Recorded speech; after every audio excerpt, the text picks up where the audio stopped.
Archie, the World Cup is here. How special is this tournament? Really special. As a footballer, it's the pinnacle, I believe, of someone's career, representing your country, going to a World Cup.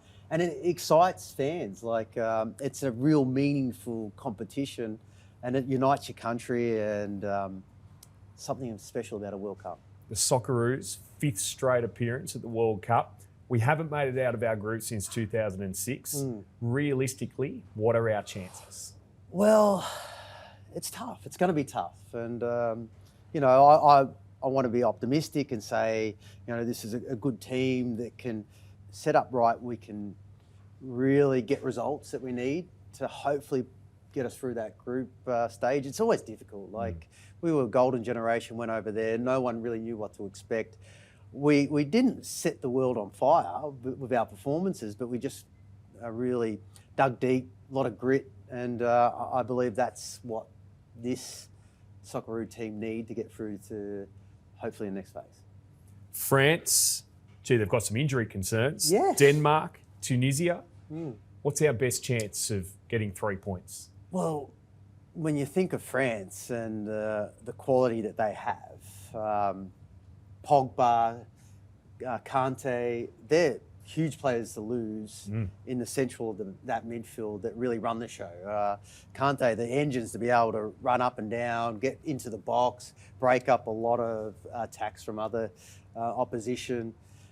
He's going to be sorely missed, but you look at their roster, man, it's pretty impressive. But look, if we can get something, we proved it, I think 4 years ago, that we can match them. A few decisions may have gone against us in that game.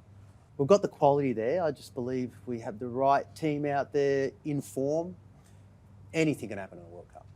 In terms of how Graham Arnold will set up, obviously it's going to be difficult against France. Denmark and Tunisia, will he be more attacking, do you think, just based on the nature of those opponents? Well, I always say that a lot of the teams that are in a World Cup, a lot of countries that are in a World Cup, are no slouches. They've earned a spot in a World Cup. So we can't go into any match thinking that we're going to get a win here against Tunisia because it's Tunisia, or against Denmark because they're two great footballing countries. So again, it's how you really turn up on a match day, because there's so many variables that can go against you or with you, and hopefully the moon, the stars are all aligned, because we're going to need that against these teams. But look, again, we've got quality players that, if in form leading into those games, we can get the results that we need. 2006, you were there. Japan, that famous match. Then Brazil, Croatia. The pressure that's going to be facing these players as they take on the world champions, France, for the Socceroos in their World Cup opener.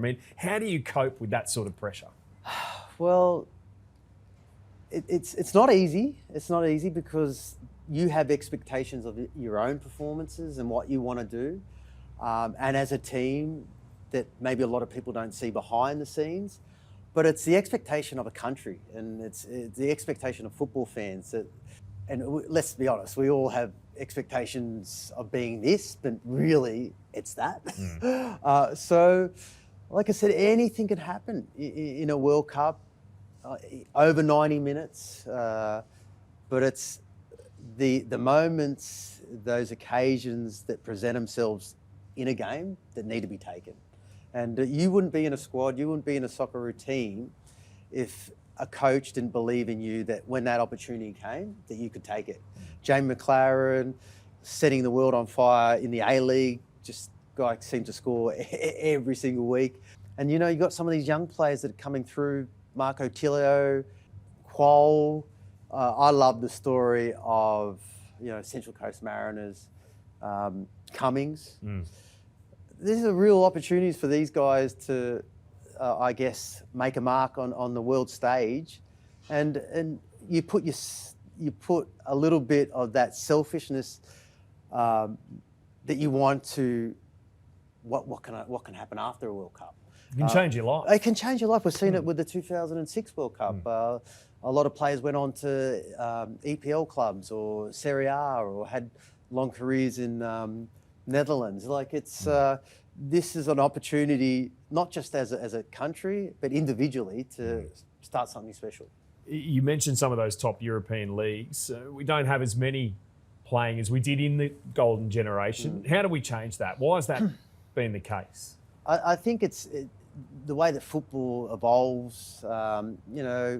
I think with the A-League also, there wasn't many opportunities here in Australia to almost make a good living with football. So it maybe was different. The mindset is that I've got to go overseas. I've got to try and make these big clubs. And if it didn't work out, I've got to stick there and work even harder. I believe that maybe it's a little different now with the A-League. Some younger guys will go over, and if it doesn't really work out, they've got something to come back to, and you can still earn quite a good living here in Australia. So I know there's a lot more to it. Like there is a lot more to it from youth development. How much money are we putting into that?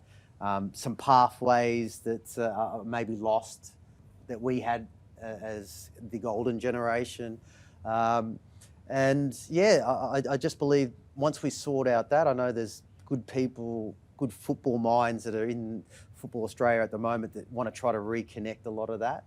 And hopefully we start to see some of those players playing higher competitions. Yeah, EPL, I mean, Qual's going to be going to Newcastle. How long it might take him before he actually gets there, it's all in the development of that. But some of the youngsters that are coming through the A-League are really, really special. Irukunda for Adelaide.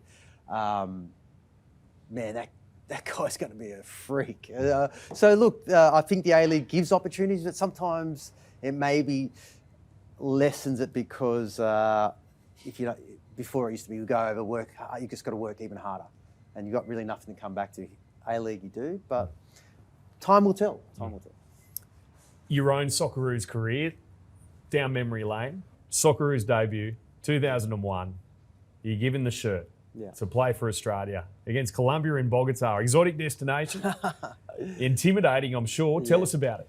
Well, yeah, it was amazing to obviously be called up to that squad because I didn't even know I was going to even get onto the pitch. You know, sometimes you can go away and not even, not even see any minutes. So for me, I got told that was going to happen. I was nervous just because growing up playing football in Australia, you want to play for the Socceroos.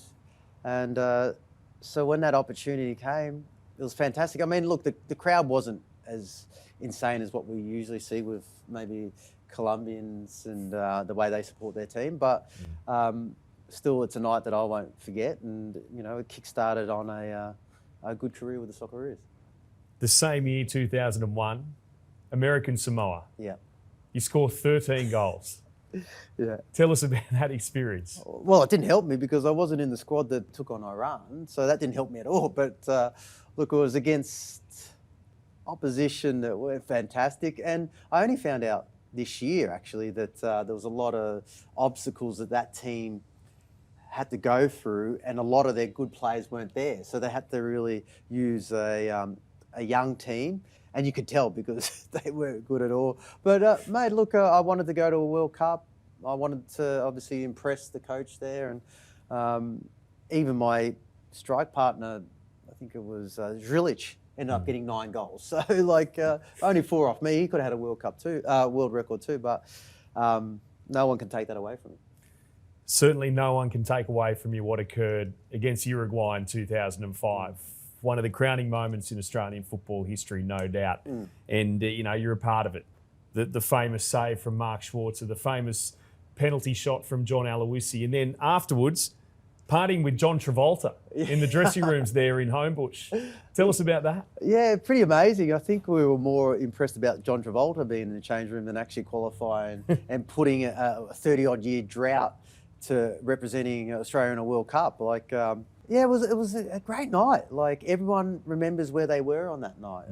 I remember, and I've said it many times, that when Kathy Freeman ran that 400 metres in the 2000 Olympics, I knew where I was. That was that moment in sporting history. And to be a part of it because that was the same. Like we qualified for a World Cup. Mark Schwarzer making that save, John Aloisi scoring that penalty. You know, Ahmed Elrich downstairs with Dawn Fraser, Dirty Dancing with John Travolta. Like it was all going off, but that just I think symbolised what had happened. Like it was just a free for all, like in sense of a celebration, which I'm sure happened everywhere, not just in that change room. So before the World Cup in 2006. Goose Hiddink actually took you over and you played with PSV. Tell us about that, and why do you think he chose you? Well, it was a great experience too, because PSV were playing in Champions League and they made Champions League every single year. So for me, it was a no-brainer, and also too, it was leading into a World Cup. And with the A-League being the way that it was at that time, we finished a lot earlier, and there was only like 10 teams. So it was better for me and even Hiddink to have that match fitness. I think with PSV there was a few strikers that were injured, so I was hoping to go over there and play a lot of football, be involved in Champions League, have that match fitness and go to a World Cup. Went over, played 10 minutes, but you know what, we won a title and I probably partied harder than the guys that played nearly every single match, and they'll remember me for that. So. But look, great experience, massive club, and you know what? Every single player that goes to PSV, they keep a photo of them as you walk into the change rooms, and I'm up there. So unless I do something really bad and they take it down, I've played for PSV. So Archie, your overall career, is there anything you would have changed, anything you would have done differently, any different choices you would have made, or do you just sit here well satisfied? Yeah, I'm satisfied. I'm happy with what football's given me. It's given me a career into the media now, and I did most of my football, or played most of my football here in Australia in the A-League. So I know that with Socceroos had so many amazing careers over in big clubs, but I feel like being here in the houses and living rooms of everyone watching the A-League, really that helped me forge something. So I wouldn't change a thing. Like I really loved every single moment I had representing Australia, behind the scenes that no one saw, that like that brotherhood. And the connection we still have, like with every team that I've been involved with, I couldn't change anything. What's your proudest moment? Proudest moment, obviously representing Australia, scoring 5 goals for Melbourne victory. You know, 5 goals, 60-odd thousand people. It was an amazing night. So I've had so many great football moments. And I'll still have great football moments. I'm sure I will have a great football moment with the Socceroos in this 2022 World Cup. Before you go, winner, top goal scorer at this World Cup? Winner, I'm going to go Brazil. Like I'm a massive fan of Brazilian football, always have been. They've just got quality all over the park. Top goal scorer, Harry Kane. They're an outsider, England. But mind you, I'm getting this advice from English. They always say every single year that they're going to win it. I mean, so they say every single World Cup year that they're going to win it. So they've got a good case for it, and you know, I think Harry Kane might sneak in. You're a showman. You've been a great ambassador for Australian football. Love your work in the media. Archie Thompson, thank you. Thanks, brother. Thank you.